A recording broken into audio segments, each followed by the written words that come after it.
Magandang gabi po sa inyong lahat, mga mahal na kapatid. Ka-Israel, ka-Bien, ka-Erds, ka-Arnel, lahat ng ating minamahal na kapatid.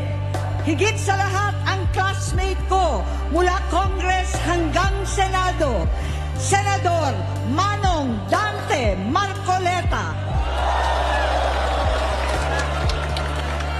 Napakahirap po ang pumunta, tumayo at magsalita sa inyong harapan. Pero noon pa man, alam kong walang madali kapag ikaw ay Marcos. Nanginginig ako at ang aking boses, hindi dahil ako'y natatakot sa inyo, kundi dahil nalulungkot po ako. Ipagpaumanhin ninyo kung sa gitna ng pagsasalita ko, ako'y hihinto, hihinga dahil sa bigat ng aking kalooban. Pero hindi yan ang dapat kong ihingin ang paumanhin.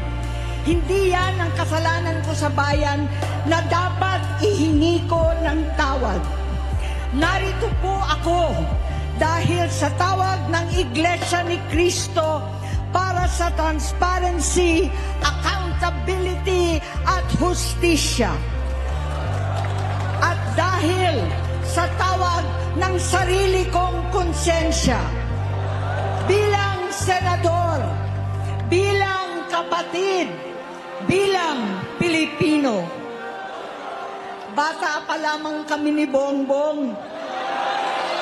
Alam na ng buong pamilya ang problema sa kanya.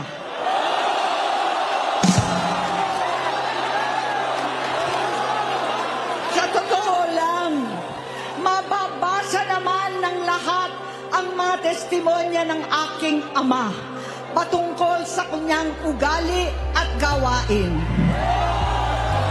Noon, dahil may tatay pa kami, hindi ko pa siya responsibilidad. Noong tumatanda, ay mas naging nakakabahala. Batid ko na nagda-drug siya.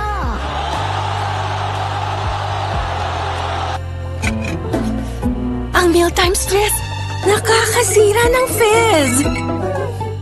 Para stress at Nalaman ko at ng pamilya, nalaman ng pamilya, seryoso ito. Minsan, kami ng Presidential Guard at Metro Gompa ang naglilinis tuwing nagpa-party po sila. Namuhay kaming magkakapatid sa ibang bansa. Kami-kami lang. Kinumbinsi ko pa si Bongbong, pakasalan mo na si Lisa. Naisip ko noon, kapag nag-asawa siya, malalagay na sa tahimik at magkakaroon ng direksyon.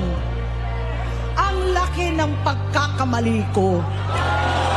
Mas lumala ang kanyang pagkalulong sa droga.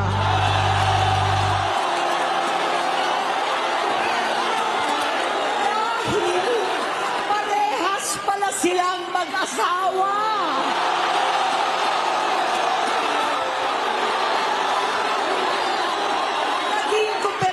Siya ng Ilocos. Alam ng mga tao doon na halos hindi siya pumapasok. Tuwing ko kumprontahin ko siya, ay nagsasabi siyang magbabago na siya, aalisin na niya ang bisyo. Hanggang sa may nagsumbong na naman sa akin na sa paggising pa lang sa umaga, kasabay ng almusal, marijuana pala.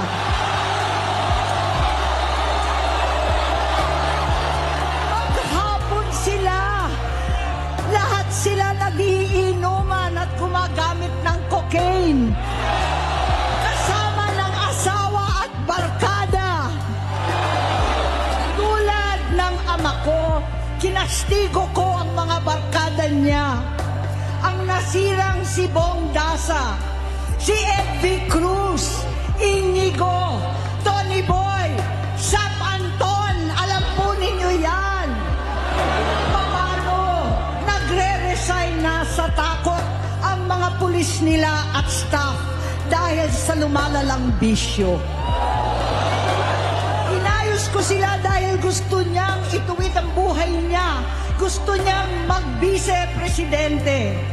Hindi siya pinalad at lalong nagkaroon ng oras para sa bisyo. Simula noon, naging malabo sa amin ang lahat. Kaysa mag-away, bigla na lamang lumayo ang loob namin sa isa't isa.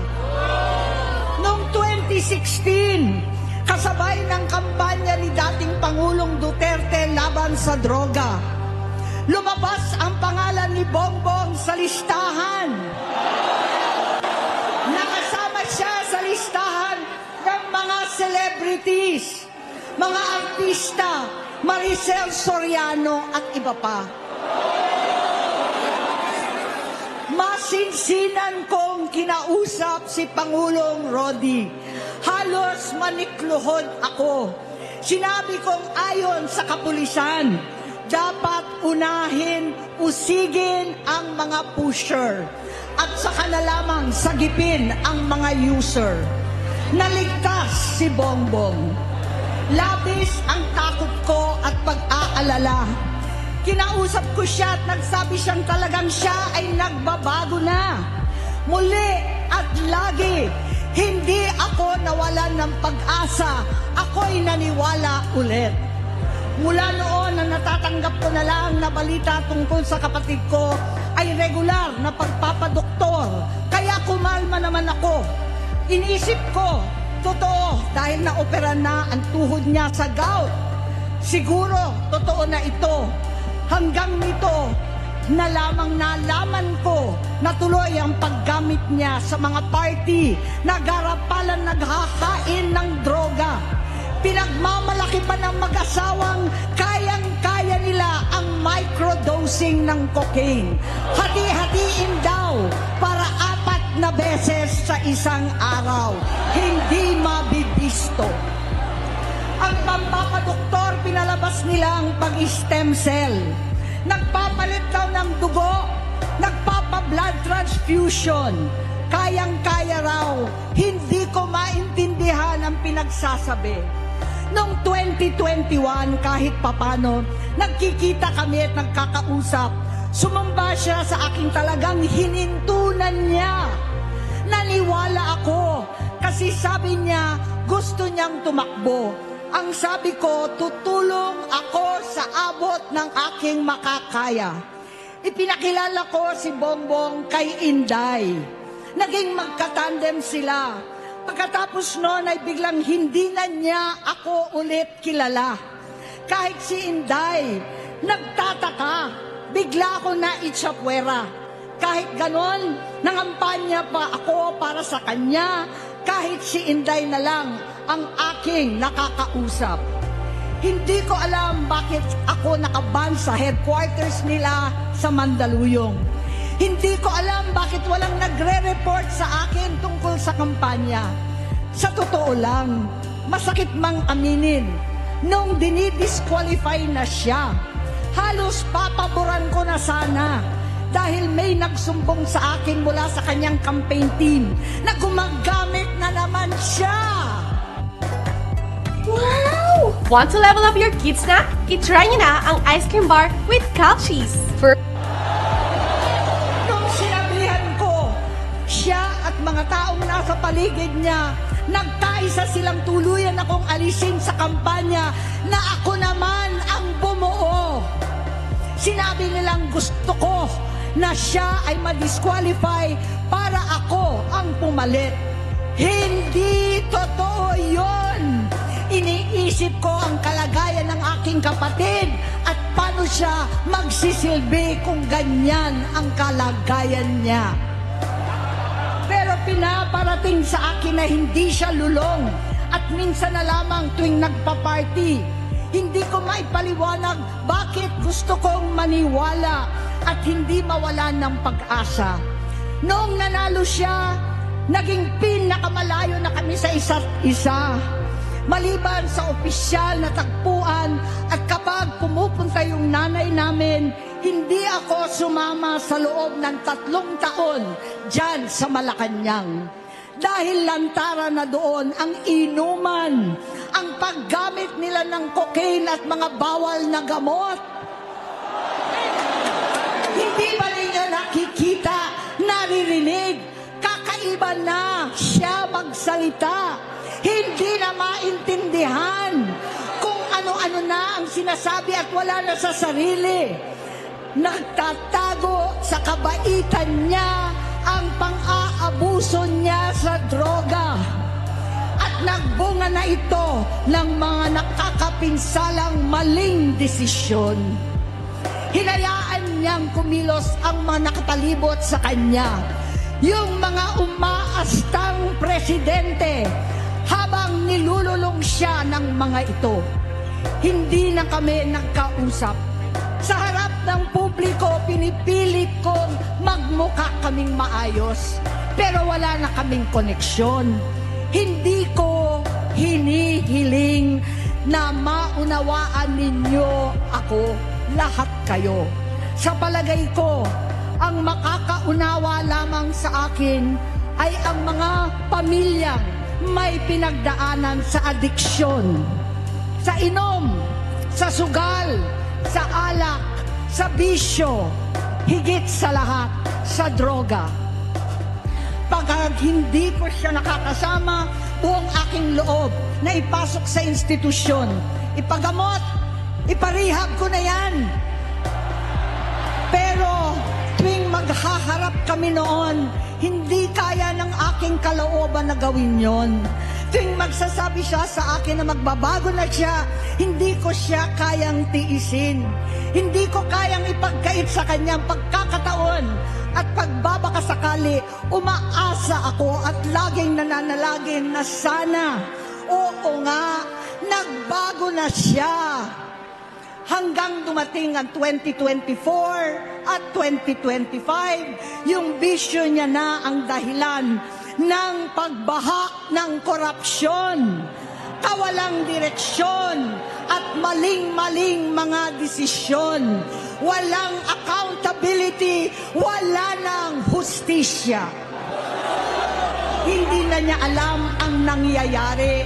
Hindi na pinapaalam sa kanya ang mga pangyayari. Sinamantala ng mga ito ang paggamit na ng droga. Kinangkam na nila ang kaban ng bayan, habang ang mga dating tumatawag sa amin ng magnanakaw ay nakakita ng pagkakataon sirain ang lahat. Nagagamit na nila si Bongbong para sirain si Inday. Itinutulak pa nila si Bongbong at ang bayan sa bangin para umastang tagapagligtas. Mula sa pagtraidor at pagpapahamak kay VP Inday, sa confidential funds na kung tutuusin ang galing naman sa opisina ng Pangulo, hanggang sa pagpadukot sa dating Pangulong Duterte para itapo na lamang sa ibang bansa.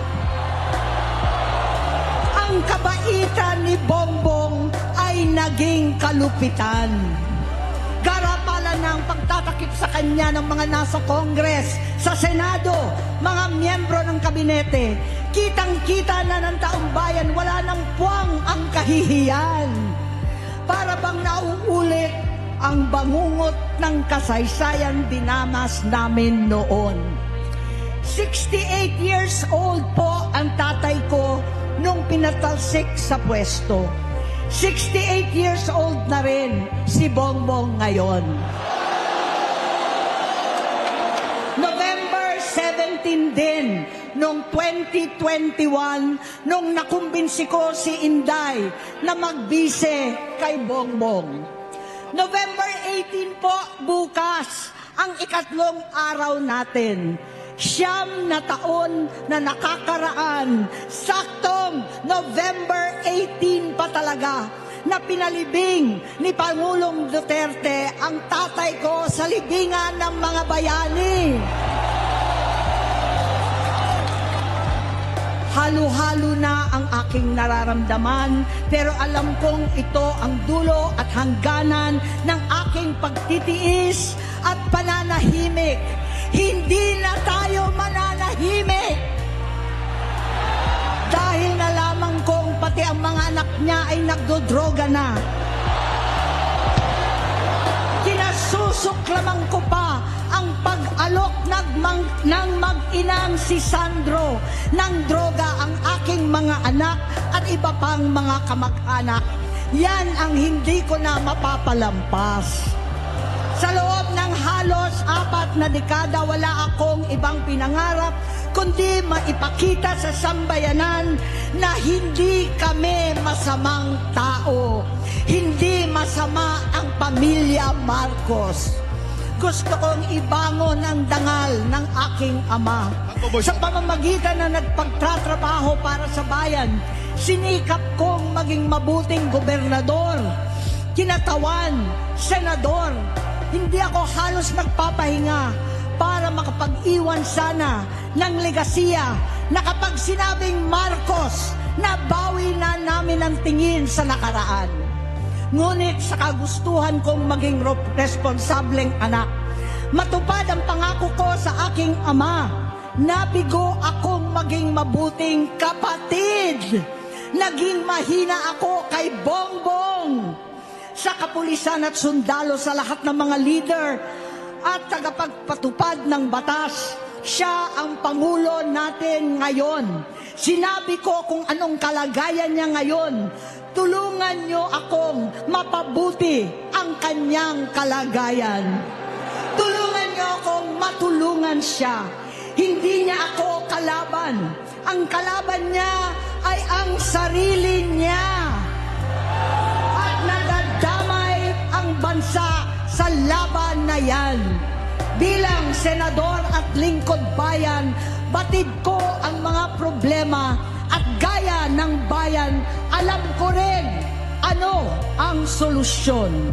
Sa pagkakawatak-watak, patuloy na pamumulitika, pagnanasa sa kapangyarihan ng mga talunan naman, kaguluhan sa Mindanao, alanganing gyera sa China at Estados Unidos, kawalang pananagutan sa flood control scam, garapalan, takipan, panggigipit sa hindi kaalyado, pagkakanulo sa kapwa Pilipino, pagdakip sa dating Pangulong matanda't may sakit upang ihagis lamang sa bansang dayuhan, pagsadsad ng piso, paglaganap ng gutom, paghihingalo ng ekonomiya, at pagsasawalang bahala sa taong bayan. Ang delubyo at kalamidad na nagdudulot ng parusa, ang korupsyon na nauwi sa kawalan ng tiwala at hustisya sa Pilipinas, sa kanyang pamahalaan, lahat ng yan ay masusolusyonan kung ikaw, aking kapatid, magsaayos ng iyong sariling kalusugan. Kapag humupa ang ingay sa politika, kapag umuwi na kami sa aming pamilya, hindi bilang senador, kundi bilang ate, bilang si Manang Amy ni Bonget. Kaya itong sasabihin sa harap ng taong bayan, sa harap ninyong lahat at sa harap ni Bongbong. Bonget, magtatatlong taon na tayong hindi nagkakausap. 3 taon ko nang sinusubukan muli na ako'y pakinggan. Siguro ngayon ay makakariting ng buo ang gusto kong sabihin. Walang mababawasan, hindi madadagdagan. Bongbong, nag-aalala sa'yo si Manang. Tuwing nakikita kita sa TV, gusto kitang puntahan. Napakalaki ng pinagbago mo. Itsura, pagsasalita, takbo ng pag-isip. Minsan, napapatanong ako sa sarili ko, ikaw pa ba yan? Si Bongbong ba talaga yung nakikita ko? Pero ako, ading ko, ako pa rin ito. Ako pa rin ang ate mo na tumayong ama't ina sa inyo sa ibang bansa. Ang kasama no sa sumubok na sanggain lahat ng sakit para sa iyo. Ang kapatid mo na hindi mo kailangan hingan ng tawad dahil agad ka nang iniintindi at tatanggapin dahil mahal kita. Nasa Bagong Tipan, kay Lucas, Kapitulo 17, versikulo 3 hanggang 4. Kung magkasala ang iyong kapatid, sawayin mo siya. At kung siya'y magsisi, patawarin mo siya. Tama na, ading ko. Tapusin mo na ang paghihirap mo at ng bayan. Gaya noong umalis tayo sa palasyo, kaya ko pa rin hawakan ang iyong kamay, huwag kang matakot. Malaki na ang dulot sa iyo ng droga. Sinisisi ko ang sarili ko dahil hindi ako nakinig sa mga sumbong. Hindi ako nakialam. Hindi ako maniwala. Pero hindi pa huli ang lahat. Tama na, ading ko. Magpahinga na tayo. Umuwi na tayo. Magpagamot, magpagaling at nangangako ako. Hindi ako malilingat, hindi ako magkukulang. Lahat ng kasama mo ngayon, hindi natin kasama sa pinakamadilim na bahagi ng buhay natin. Kasama mo sila ngayon dahil nasa taas ka pa. Ako at ang ating mga tunay na kapatid dito sa Luneta ang kasama mo kahit magdilim ulit ang lahat. Talikuran mo ang iniisip at ibinubulong nilang ambisyon. Unahin na natin ang kalusugan mo dahil sa adiksyon nabigyan mo ng malubhang karamdaman ang buong bansang Pilipino. Matatanda na tayo, sakitan na si Mami, alagaan na lang natin ang isa't isa. Kaliwat kanan man ang panghuhusga sa akin, malinaw sa aking puso na dapat mauna ang Diyos, ang bayan, pamilya at sarili.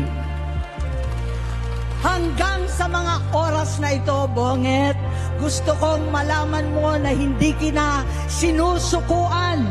Hindi ko kakayanin kung mapapahamak ka. Kaya hinihingi ko na tayo'y umuwi na, mamahinga alang sa iyong kalusugan. Kaya kung mabigo at mawala sa iyo ang posisyon, pero hindi ko kayang mawala ka sa amin. Ayusin mo ang sarili mo. Magpagamot.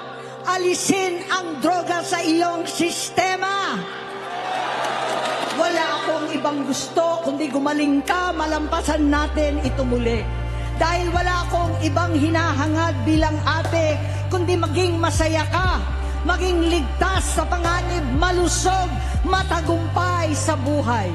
Itama ang mali. Labanan ang adiksyon at ako hindi kailanman aalis sa iyong tabi.